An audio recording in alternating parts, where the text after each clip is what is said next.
سارا دن، اس لیے کہ ذکر جناب عمر کا ہوگا پر راضی اللہ کے رسول ہوں گے صلی اللہ، تو جاگ کے بیٹھیں، خوش ہو کے بیٹھیں۔ ہمارے ہاں منایا ہی نہیں جاتا، بابے اللہ کیتا ساؤن بھادروں اسو کتا تے منڈے جنوری فروری، تو اسلامی سال بھی گیا اور وہ تاریخیں بھی ساری گئیں۔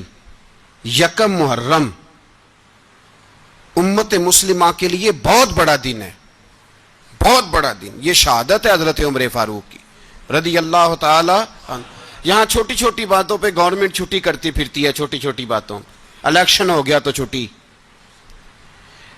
فلاں جگہ پہ تھوڑا سا کسی نے خبر دے دی کہ کوئی پریشانی ہے تو چھٹی، فلاں جگہ یہ ہو گیا تو چھٹی، یہاں تک کہ فلاں وزیر صاحب فلاں علاقے میں آئیں گے تو سارے علاقے کو چھٹی۔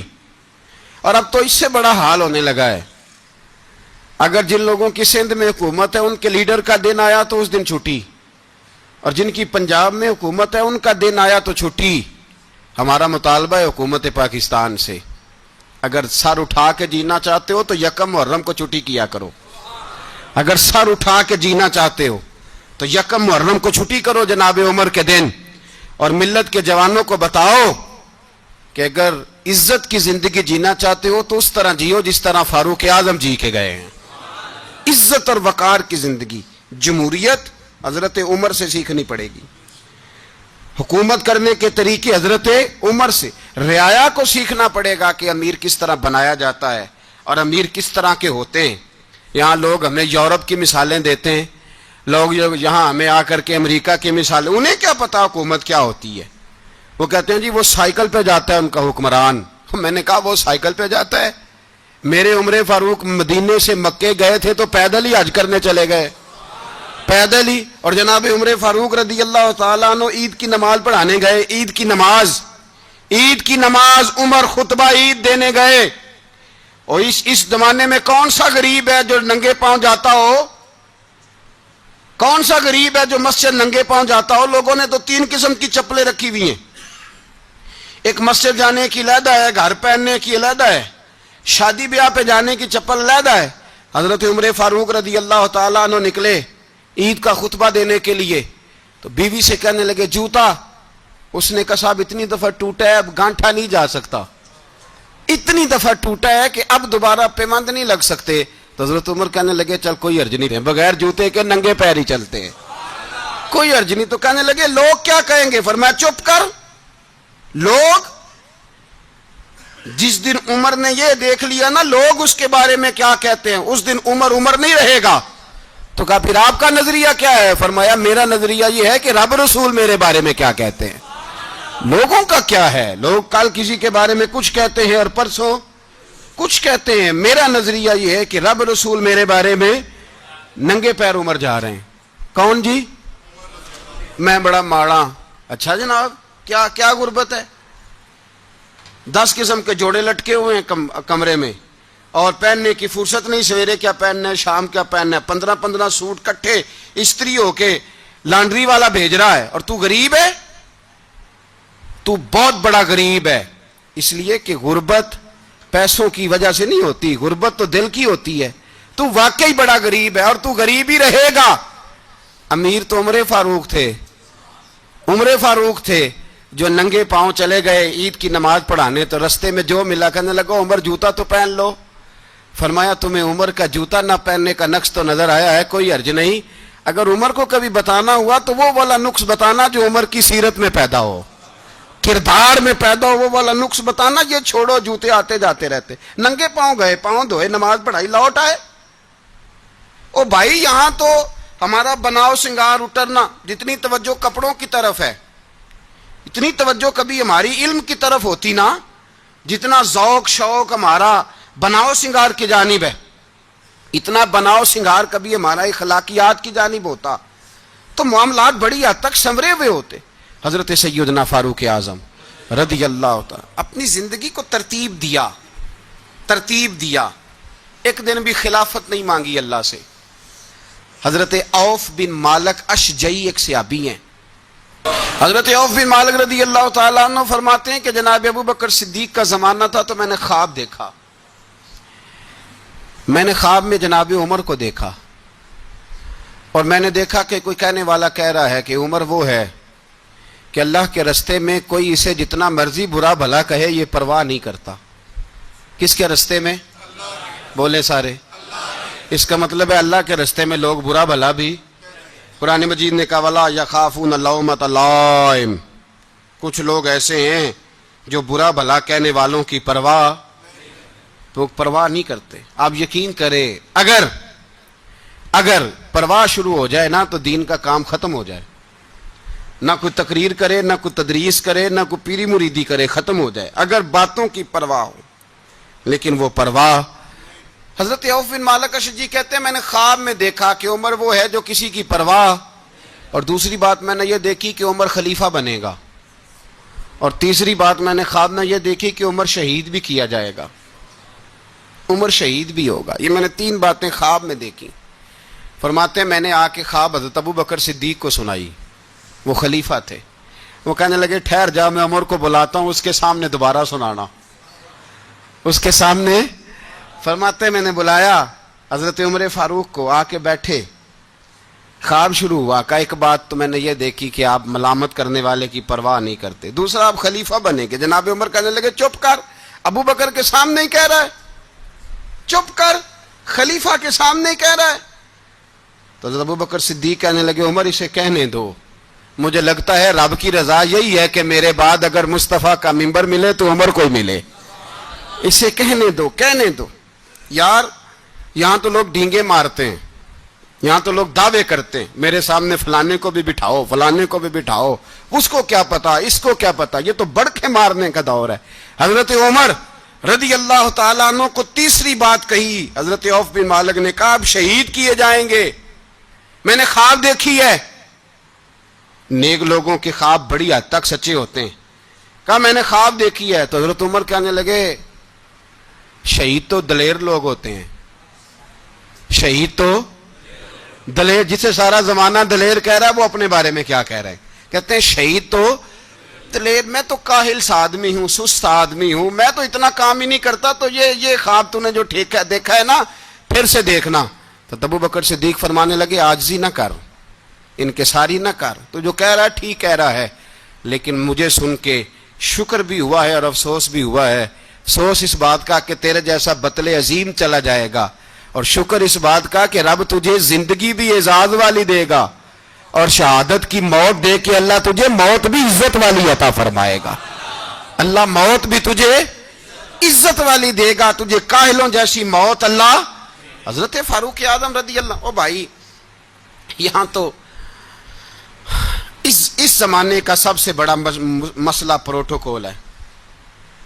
لوگوں کو پتا ہوتا ہے کامل پیر ہے، کامل مرشد ہے، لوگ نہیں جاتے. میں کسی کا مرید ہو جاؤں، میرا پروٹوکول کدھر گیا؟ پتا ہوتا ہے یہ کامل استاد ہے، میں اس کے پاس بیٹھوں گا تو میری تربیت کرے گا، لیکن لوگ شاگرد نہیں بنتے. میں کدھر گئی؟ یہ جو پروٹوکول کی مصیبت ہے نا، اس نے بڑے بڑے لوگ زیرو کر دیے، بڑے بڑے لوگ. اور یہ مت سمجھے کہ آپ کا وزیر اعظم پروٹوکول لیتا ہے یا آپ کا صدر پروٹوکول، وزراء، ایسی کوئی بات نہیں. ہم چھوٹے طبقے سے لے کر بڑے سارے پروٹوکول کے قائل ہیں. ہمارا تو داماد بھی کہتا ہے کہ مجھے پوچھا نہیں میں تمہارے گھر کیوں آؤں. ہمارا تو بھائی ہر شخص اعلان کرتا ہے پروٹوکول کا. فلانے نے عزت نہیں دی تو واپس آ جاؤ، فلانے نے سلوٹ نہیں کیا تو واپس آ جاؤ. لوگ جہاں سلوٹ کرنا چاہیے وہاں بھی سلوٹ کرانے کے قائل ہیں. پر حضرت عمر رضی اللہ تعالی، حضرت عمر کی سادگی اور پھر جناب عمر کی عاجزی، جب انسان اپنے اوپر سوار کر لیتا ہے نا، سوار کر لیتا ہے. میں بدکار پرانا خادم، کسے در ملی نی ٹوئی، تے واصف یار نے نظر جو کیتی تے واصف ہی ہو. میں اکثر سوچتا ہوں حضور نے جہاں بھی کہا نا، فرمایا میرے بعد نبی ہوتے تو خطاب کے بیٹے عمر ہوتے. حضور نے فرمایا عمر جس رستے سے جاتا ہے شیطان وہ رستہ بدل جاتا ہے. نبی پاک صلی اللہ علیہ وسلم نے فرمایا میرا عمر وہ ہے کہ اس کی زبان پر حق جاری ہے. حضور علیہ الصلوۃ والسلام نے فرمایا 950 سال حضرت جبریل میرے عمر کی شان بیان کریں تو ان کی عظمت ختم نہیں ہوتی. 950 سال جبریل عظمت بیان کرے تو ختم نہیں ہوتی. یہ بات ہے حضرت عمر کی, اور فرمایا عمر ابو بکر کی نیکیوں میں سے ایک نیکی ہے. یہ شان ہے اب عمر فاروق رضی اللہ تعالیٰ عنہ کی. حضور نے فرمایا میرے بعد نبی ہوتے تو عمر ہوتے. جس گلی سے عمر آئے شیطان رستہ بدل جائے. میرے عمر فاروق کی شان 950 سال بیان ہو تو ختم نہ ہو. عمر کی زبان پر اللہ حق بیان کرتا ہے, جو عمر کہتا ہے وہی رب کر دیتا ہے. حضور ساری زندگی فضیلتیں بیان کرتے رہے, عمر جواب میں کیا کہتے ہیں؟ کوئی بتائے نا کہ یہ والی حدیثیں کبھی عمر نے بھی روایت کی ہوں کہ حضور نے میرے بارے میں یہ کہا ہے. یہ روایتیں وہ روایت نہیں کرتے. ان سے جب لوگ کہتے عمر تیری بڑی بات ہے تو عمر رو پڑتے, کہتے میں تو اونٹ چرانے والے باپ کا بیٹا ہوں, میں تو اونٹ چرانے والے باپ کا بیٹا. اونٹ چرا, اس سے آگے عمر گئے ہی نہیں ساری زندگی, اس سے آگے لفظ ہی نہیں ادا کی. اور میں تو بھائی اونٹ چرانے والا, میرا باپ تو اونٹ چرایا کرتا تھا, 10 اونٹ تھے, میری ڈیوٹی ہوتی تھی, سنبھالے نہیں جاتے تھے, ابا ڈنڈوں سے مارتا تھا. ساری زندگی عمر حج کرنے گئے, ایک خشک تنا کھجور کا عمر فاروق رضی اللہ تعالیٰ عنہ نے اس کو اپنے کلاوے میں لیا, رونے لگے. لوگوں نے کہا عمر کیا ہوا؟ فرمانے لگے یہاں میں اونٹ چرایا کرتا تھا, یہاں میں اونٹ چراتا تھا, 10 اونٹ سنبھالے نہیں جاتے تھے. دیکھو رسول اللہ کی شان, آج ساری امت چلانے کا طریقہ عطا فرما دیا ہے. ساری نظریے سے پیار. یار پیسہ کس کو برا لگتا ہے؟ آپ جس آدمی کی 50 کروڑ کی پراپرٹی ہے اس کو پوچھیں سب سے غریب, آپ کو وہی نظر آئے گا. وہ کہے گا میں ٹائٹ ہوں. حالات بڑے, میں کئی بار پوچھے انہوں نے, میں کہتا ترجمہ بھی 10 چھڑوں کی, ہمیں تو سمجھ نہیں آتی. اور ٹائٹ حالات کون سے ہوتے ہیں جی؟ جس آدمی کا کروڑوں میں کاروبار ہے نا, اس کو آپ چھیڑے وہ رونے لگ جائے گا, رونے. تو کئی میں نے ایسے دیکھے ہیں کرائے کا مکان ہے, ان سے پوچھیں صاحب کیا حال ہے, تو کہتے ہیں جتنی اللہ نے شان والی زندگی ہمیں عطا کی ہے کسی کو نہیں دی ہوئی. اس کا مطلب ہے خوشی بھی یہی ہے اور غم بھی یہی. اندر سے خوشی ہے, اندر سے ہی. تو نے اگر راضی رہنا ہے تو ادھر سے رہنا ہے, ناراض رہنا ہے تو بس اپنے آپ کو خوش رکھے گا تو ہو جائے گا. سارے صحابہ مل کے آئے, کہنے لگے عمر فاروق سے کہنا ہے نبی پاک کے زمانے میں تو ظاہراً غربت تھی, ابو بکر کے دور میں بھی غربت تھی, اب تو بڑا مال ہے.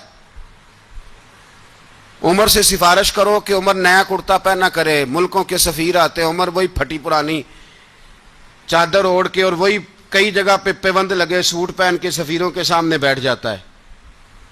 عمر کو مشورہ دو, طے ہو گئی بات. سب نے جب مشورہ دے لیا تو سارے کہنے لگے یہ بتاؤ شیر کی مونچھ کو ہاتھ کون لگائے گا؟ کہنا کس نے ہے, بندہ بھی تو ڈھونڈو نا. نے کہا جناب میرا یہ خیال ہے کہ مولا علی شیر خدا کہیں گے, کیونکہ جس شخص کی عمر کو سب سے زیادہ حیا کرتے دیکھا وہ شیر خدا مولا علی ہے رضی اللہ تعالی. علی کہیں گے اس لیے کہ جناب علی تو کئی دفعہ جب گفتگو کرتے تھے تو حضرت عمر چپ کر جاتے تھے اور فرماتے تھے علی نہ ہوتا تو میں ہلاک ہو جاتا. تو کہا علی سے کہو. جناب علی شیر خدا کو بلایا, کس کام کے لیے جی؟ اللہ اکبر. یہ ذرا آپ نے اس دور پہ اس بات کو ذرا کہا جناب ان سے کہیں کہ زیادہ نہیں, ایک کرتا نیا پہن لے, سفیر آتے ہیں وزیر آتے ہیں تو ایک کرتا نیا پہن لے. حضرت علی کو بلایا, آپ فرمانے لگے کوئی اور بات ہوتی تو میں کہہ دیتا, یہ والی میں نہیں کہہ سکتا. کوئی اور ہوتی تو میں عمر کو کئی دفعہ کہہ دیتا ہوں, جلال میں بھی تو سن, یہ والی میں نہیں کہہ سکتا. میں تمہیں ایک مشورہ دیتا ہوں. کہا وہ کیا؟ کہنے لگے سید عائشہ صدیقہ سے کہو, وہ مومنوں کی ماں ہیں, عمر ٹالے گا نہیں. اماں جی سے جا کے کہا اماں جی نیا کرتا عمر سے کہیں پہن لیں, وزیر آتے ہیں بڑے بڑے لوگ تو چلو کوئی حرج نہیں. اماں جی نے کہا اچھا کوئی بات نہیں میں بلا لیتی ہوں. جناب عائشہ نے پیغام بھیجا, جب خادم نے کہا نا مصطفیٰ کے گھر سے پیغام آیا ہے, تو 20 لوگ بیٹھے تھے. عمر کانپتے ہوئے اٹھے, کانپتے دوڑے. حضرت عائشہ پردے میں تھی تو فرماتی ہیں عمر اتحیات کی حالت میں بیٹھ گئے. کہا اماں جی دیر تو نہیں ہو گئی مجھے آنے میں؟ کہا نہیں ٹائم پہ آ گئے ہو. کس لیے بلایا تھا؟ کہا عمر دیکھو غربت کے معاملات اور ہوتے ہیں, جب اللہ آسانی دے تو کوئی چیز استعمال کرنا حرام نہیں ہوتی, اگر حرام ہے تو بتاؤ. کہا نہیں اماں جی حلال ہی ہے. تو فرمایا پھر اتنے سفیر آتے ہیں, مشیر آتے ہیں, اب تو مال غنیمت بڑا آتا ہے, ڈھیر لگ جاتے ہیں مسجد میں, تو چل ایک نیا کرتا تم بھی پہن لیا کرو, اور آپ نیا کرتا پہنو گے تو دھاک بیٹھے گی غیروں پر. تو صحابہ کا مشورہ ہے کہ آپ نیا لباس پہنے. اماں جی کہتی ہے میں نے حکم دیا تو عمر چپ کر گئے, گردن جھک گئی. تھوڑی دیر کے بعد سیدنا عمر فاروق نے سر اٹھایا تو داڑھی پہ آنسو گر رہے تھے, رو پڑے. کہنے لگے پاک محبوب کی پاک بیوی, جیسے حکم کرتی ہو میں حاضر ہوں, پر مجھے وہ والا لباس پہنانا جو میرے مصطفیٰ نے پسند فرمایا ہے. اگر یہ رنگ رسول پاک کا ہے تو میں حاضر ہوں, اور اگر نبی پاک کا نہیں تو پھر جیسے آپ حکم کریں. جناب عائشہ کہتے ہیں عمر روئے تو میں زیادہ روئی, میرا پلو بھیگ گیا آنسوؤں سے. میں نے کہا عمر آپ جائیے. عمر یوں نکلے تو جو صحابہ کھڑے تھے وہ کونے میں تھے, سارے آ گئے. کہا اماں جی کیا بناؤ؟ فرمایا بھائی تم سب جو باتیں کہتے ہو وہ اپنی جگہ ٹھیک ہیں, پر عمر جو بات کرتا ہے وہ سب سے زیادہ ٹھیک ہے. عمر جس پہلو پر بات کرتا ہے وہ, یار ایسی عاجزی, ایسا رنگ, ایسا انداز, ایسا طرز حیات, ایسی زندگی. اولاد کے معاملے میں لوگ بزدل ہو جاتے ہیں, بزدل. پر حضرت عمر کا بیٹا مصر گیا, وہاں سے کمائی کر کے لایا, تجارت کرنے گیا, لاکھوں کا مال. کون سا باپ ہے دنیا میں جس کا بیٹا باہر سے پیسے لے کے آئے تو ابا تفصیل پوچھے کہ بیٹا کہاں سے کمائے, کہاں سے لایا, کتنے ملے, کیوں آئے؟ کون سا باپ تفصیل پوچھتا ہے؟ ابا تو کہتا ہے لا صحیح, اور تعریفیں کرتا ہے میرا بیٹا بڑی کمائی کرتا ہے. کبھی پوچھا ہے اس سے کہ ڈیوٹی صحیح دیتا ہے کہ نہیں؟ کبھی پوچھا ہے کہ تو ایمانداری کی روزی لاتا ہے کہ حرام کی کماتا ہے؟ یہ باپ کی ذمہ داری ہے, یہ اماں کی ذمہ داری ہے. پھر کہتا ہے بیماری کیسے آ گئی, پریشانی کیسے آ گئی, تو نے کبھی سوال کیا اپنی اولاد سے؟ حضرت عمر فاروق رضی اللہ تعالیٰ عنہ کا بیٹا مصر سے پیسے کما کے لایا تو جناب عمر نے بلایا, فرمایا بیٹے اتنی تو تیرے پاس راس ہی نہیں تھی, تھوڑے سے تو پیسے لے کے گیا تھا, اتنی کمائی کیسے ہو گئی؟ اتنے تو پیسے نہیں تھے صاحب, کہاں سے کمائی لائے؟ اس نے کہا ابا جی وہ جو میرے چچا ہے نا مصر کے گورنر, آپ کے دوست, انہوں نے میری مدد کی ہے. فرمایا جتنے لوگ گئے تھے سب کی ہے مدد اس نے؟ کہا نہیں صرف میری کی. فرمایا تیری کیوں کی؟ تیری کیوں کی؟ کہا حضور آپ کے دوست ہیں. فرمایا چپ کر, حضور انہوں نے مجھے اتنے پیسے دیے, میں نے کاروبار میں ڈالے تو نفع آیا تو میں ان کی رقم دے کے. فرمایا خاموش ہو جا, باقی جتنے لوگ گئے تھے سب کی مدد کی اس نے؟ کہا نہیں حضور صرف میری کی. فرمایا اس نے تیری مدد نہیں کی, اس نے خلیفہ کے بیٹے کی مدد کی, اس لیے کہ وہ خلیفہ کو اپنے حق میں نرم کر سکے. فرمایا آدھا مال تیرا ہے, آدھا مال غنیمت کا ہے, مال خزانہ کا ہے, مسلمانوں کا ہے, اس لیے کہ تو جو وہاں سے مال کما کے لایا ہے وہ اپنے باپ کے خلیفہ ہونے کی وجہ سے کما کے لایا ہے, لہذا رکھ ادھر. یہاں کہتے ہیں کدھر سے آیا, کیسے آیا, کون سا حساب دیں, کیا کریں؟ او بھائی حضرت عمر رضی اللہ تعالیٰ عنہ کا اپنی اولاد کے بارے میں یہ رنگ ہے. ایک جنگ سے نا خوشبو آئی, خوشبو بڑی مہنگی ہوتی تھی, عرب میں خوشبو آج بھی بڑی مہنگی ہے, وہ زیادہ استعمال کرتے ہیں. میری باتوں کی سمجھ آ رہی ہے میرے بھائیوں؟ بڑی مہنگی خوشبو تھی. جب وہ خوشبو آئی تو حضرت عمر نے کہا, گھر میں پہلے پہنچی حضرت عمر کے, چونکہ زیادہ عورتیں استعمال کرتی تھی گھر کے اندر خوشبو, مرد بھی لگاتے تھے. حضرت عمر نے اپنی بیوی سے کہا, آپ کی زوجہ تو تھی وہ بڑی خوشبو کو پسند کرتی تھی. حضرت عمر نے اپنی زوجہ سے کہا کہ خوشبو لاؤ, میں نے ایک عورت کی ڈیوٹی لگائی ہے, وہ خوشبو تول تول کے نا تو حصہ برابر صحابہ میں بانٹ دے گی. تو آپ کی زوجہ کہنے لگی کسی بی بی کی ڈیوٹی لگانے کی کیا ضرورت تھی, میں جو موجود تھی میں بانٹ دیتی ہوں تول کے حصہ برابر. آپ نے فرمایا نہیں تو رہنے دے, وہ فلانی بی بی بانٹے گی. کہ حضور میں نے بھی بانٹنی ہے, میرے پہ کچھ حق ہے؟ آپ نے فرمایا نہیں, تو تفصیل نہ پوچھ, تو خوشبو دے دے, کوئی اور بانٹے گی. خاتون خانہ تھی نا, کہنے لگی نہیں مجھے بھی آج آپ کو بتانا ہی پڑے گا کہ کوئی جو بانٹ سکتی ہے تو میں کیوں نہیں بانٹ سکتی. زوجہ کہتی عمر نے بات کی تو میری چیخیں نکل گئیں.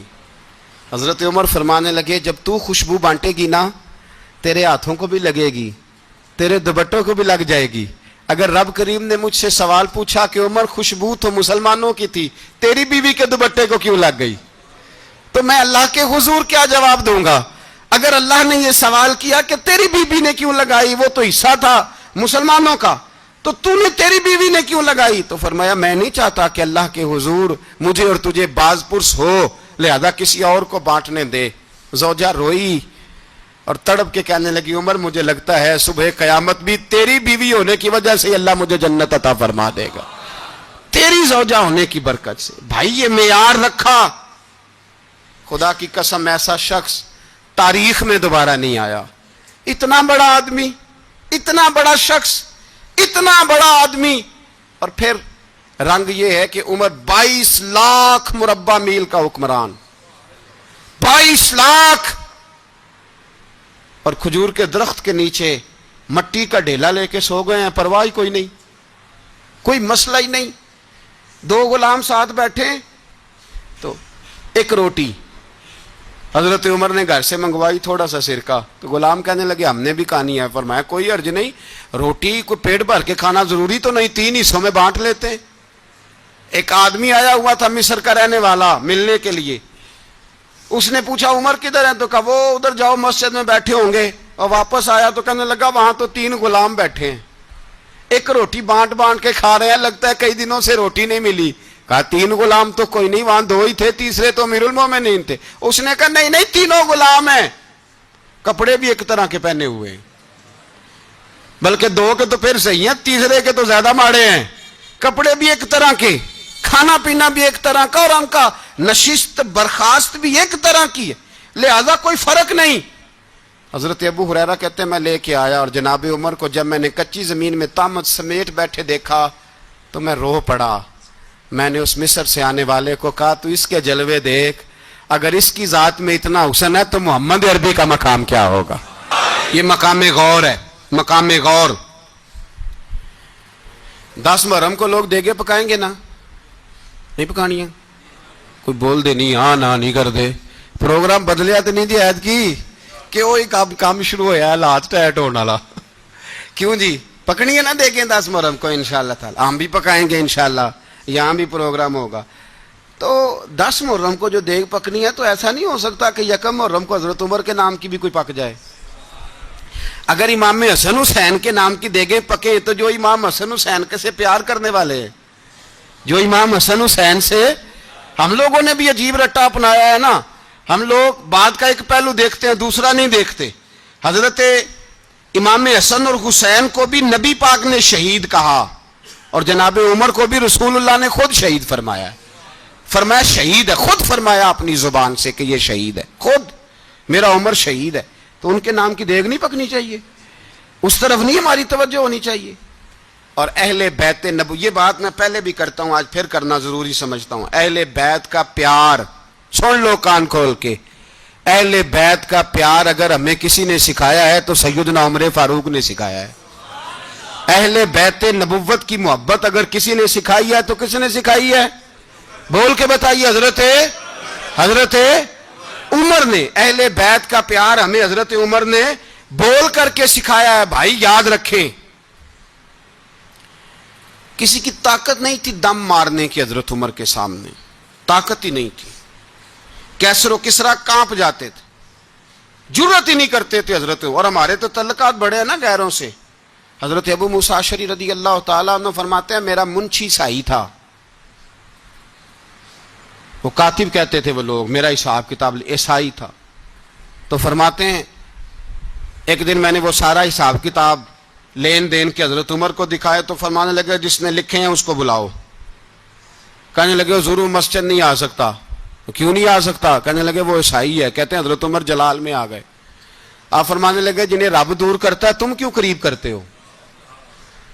جنہیں اللہ دور کرتا ہے۔ فرمایا تم غیروں کو اگر عہدے دو گے تو اپنوں کا کیا بنے گا؟ اگر تم غیروں کو عہدے دو گے تو اپنوں کا، یہ سوچ ہے جو آج برما کے مسلمانوں کے لیے بھی ضروری ہے۔ کہا اگر تم غیروں کو عہدے دو گے تو اپنوں کا۔ ہم نے غیروں کو عہدے دیے تو دیکھا نا اپنے کس طرح کاٹے جا رہے ہیں۔ غیروں کو جو عہدے دے دیے، یرانے سارے غیروں سے روز دعویٰ ہوتا ہے چین ہمارا سجن ہے، چین ہمارا دوست ہے۔ او بھائی دوست ہے تو اس سے کہو نا کہ برما تو تمہاری ایک چھوٹی سی ریاست ہے, چین کے بغیر تو وہ سانس بھی نہیں لے سکتا, اس کو کہو نا اس حکومت پہ دباؤ ڈالے. لیکن ہم لوگوں نے غیروں کو عہدے دیے تو اپنے پس گئے. حضرت عمر کہتے تھے ذمی کا ہم ادب کریں گے, ذمی کافر کا ہم, ایسا کافر جو مسلمان ریاست کو قبول کرے, بدامنی نہ پھیلائے. ایک آدمی کو آپ نے دیکھا آنکھوں سے نابینا ہے اور بھیک مانگ رہا ہے, تو حضرت عمر کو نظر آ گیا, فرمایا کون ہو؟ اس نے کہا میں یہودی ہوں. فرمایا بھیک کیوں مانگتے ہو؟ کہا جب تک تندرست تھا مسلمانوں کو جزیہ دیتا تھا, بوڑھا ہو گیا ہوں کیا کروں. حضرت عمر نے گھوڑے کی پشت پہ بٹھایا کافر کو, گھوڑے کی پشت پہ بٹھایا اور بٹھا کے مدینے لائے. حضرت علی شیر خدا وزیر خزانہ تھے, فرمایا علی اس کا وظیفہ جاری کرو. کہا یہ کون ہے؟ فرمایا یہ یہودی ہے لیکن یہ ہمیں جزیہ دیتا رہا, بوڑھا ہو گیا بیچارہ, بھیک مانگنے پہ مجبور ہے, ہماری حکومت کے اندر رہتا ہے, اس کا پورا پورا وظیفہ جتنا خرچہ اتنا وظیفہ لگاؤ. حضرت علی کہتے ہیں میں وظیفہ لگا رہا تھا اور وہ میرے نبی کا کلمہ پڑھ رہا تھا, وہ رسول اللہ کا کلمہ پڑھ رہا تھا. یہ مزاج, یہ نہیں کہ کافر. حضرت عمر نے گورنروں کو خط لکھے تھے کہ زبردستی کسی کو مسلمان نہیں کرنا, جہاں ان کی عبادت گاہیں بنی ہو گرانی نہیں, کوئی مندر کوئی گرجا ضائع نہیں کرنا. اسلام سب کو جینے کا موقع دیتا ہے, پر بے ایمانو ظالموں بدذاتوں تمہیں یہ کہتا ہے کہ ہم تمہیں جینے کا موقع دیتے, تم بھی مسلمانوں کو جینے کا موقع دو. یہ جہاں بستے ہیں جہاں رہتے ہیں انہیں وہاں جینے کا موقع دو, انہیں بھی اللہ اکبر کہنے کا موقع دو, انہیں بھی قرآن پڑھنے کا موقع دو, انہیں بھی رسول اللہ پر درود پڑھنے کا موقع دو. ہمارے ملک میں عیسائی اپنی مرضی سے کھلے عام تبلیغ کرتے ہیں, یہاں تو چینل چلائے ہیں عیسائیوں نے. کسی مذہبی جماعت نے کبھی جلوس نکالا ہے کہ عیسائیوں کا چینل بند کرو؟ بولے نکلا ہے کہ نہیں نکلا؟ کتنے ظلم کی بات ہے. ہم جب غیر کو اتنا تحفظ دیتے ہیں, اتنا تحفظ دیتے ہیں, ہم نے دیکھا ہے, مجھے بیسیوں لوگوں نے عید پہ ٹیلی فون کیے کہ عیسائیوں کو قربانی کا گوشت دے لیں, مجبور ہیں جی, دروازے پہ آ گئے ہیں, ہمارے کام کاج کرتے ہیں. بیسیوں لوگ, عام آدمی کے دل میں ان کا اتنا جذبہ ہے, وہ مسائل کا بیان کرنا ایک علیحدہ بات, لیکن ہمارے دل کافر کے حق میں بھی نرم ہو جاتے ہیں. تم کس قدر زیادہ بے ایمان ہو اور کفر کس قدر زیادہ ذلیل ہو گیا ہے کہ مسلمان کے حق میں نرم ہوتا ہی نہیں. اور اس سے بڑے ذلیل وہ ہیں جو ان ذلیلوں کے سپورٹر ہیں, وہ کسی عرب ملک کے حکمران ہو یا کسی اور جگہ کے, وہ بڑے ذلیل ہیں جو ان ذلیلوں کے سپورٹر ہیں, جو برما کی بچیوں کے قتل پر اپنی حکومتیں چمکا رہے ہیں. انہیں شرم نہیں آتی, اس قدر مسلمان تڑپا ہے لیکن ان بے غیرتوں کو ذرا ہوش نہیں آئی. اور یہ ان کے کماش, ان کے دلال جو ہر جگہ ان کی سپورٹ کر کے اپنی حکومتیں قائم کرتے ہیں, بے ایمانوں کو پتہ نہیں کہ کب ان پر اللہ کا عذاب اترے گا اور کس طرح ان کے پرخشے اڑیں گے. تمہیں اپنی ذلت اور رسوائی نظر نہیں آ رہی کہ زمین کس طرح تمہارے لیے تنگ ہو گئی ہے؟ اس سے زیادہ اور تمہاری رسوائی کیا ہوگی؟ ڈرو اللہ سے, اور یہ تو دنیا کا عذاب ہے. ان بطش ربک لشدید, میرا رب کہتا ہے قیامت تو قائم ہونے دے, اتنا سخت تیرے رب کی پکڑ ہے اتنی کسی دوسرے کی ہو سکتی, یاد رکھیں. اور تھوڑا احتیاط کریں ہم سب لوگ بھی, جو ہم لوگ آدھی زبان بول کے بھی ان کی سپورٹ کرتے ہیں. اب شرم آنی چاہیے ہمیں ان حکومتوں کی سپورٹ کرتے جو مسلمانوں کی لاشوں کے اوپر حکومتیں قائم کرتے ہیں, شرم آنی چاہیے. بہرحال بات دور نکل جائے گی اور میں اپنے مضمون پہ رہتا ہوں. اہل بیت کا پیار اگر سکھایا ہے تو جناب عمر نے سکھایا ہے رضی اللہ تعالی عنہ. امام حسن ملنے, آپ یقین کریں میں جب اس واقعہ کو پڑھتا ہوں تو میرا دل جھوم جاتا ہے. میں کہتا ہوں یار ڈاڈا ہونا اپنی جگہ پہ, عشق ہونا اپنی جگہ پہ, انسان کا باوقار ہونا اپنی جگہ. جہاں کھڑے ہونا تھا وہاں یہ کھڑے ہوتے تھے اور جہاں جھکنا تھا وہاں یہ. ان لوگوں میں اقبال نے کہا تھا تیری نگاہ ناز سے دونوں مراد پا گئے, عقلِ غیاب و جستجو عشق حضور و اضطراب. جہاں اگر آیا ہے سامنے کیسر و کسرا تو عمر جیسا دلیر کوئی نہیں, اگر سامنے آیا ایران کا بادشاہ تو عمر جیسا تگڑا کوئی نہیں, اگر آیا ہے سامنے غسان کا بادشاہ تو عمر جیسا عادل کوئی نہیں. لیکن اگر علی کا بیٹا آیا ہے, اگر فاطمہ کے لال پارے آئے ہیں تو پھر فاروق اعظم سے جیسا محب کوئی نہیں, پھر ان سے جیسا پیار کرنے والا کوئی نہیں. اندر بیٹھے ہیں جناب عمر, اندر تنہائی میں کچھ وزیروں سے گفتگو ہو رہی ہے, میٹنگیں جاری ہیں. آپ کے بیٹے ملنے آئے جناب عبداللہ ابن عمر,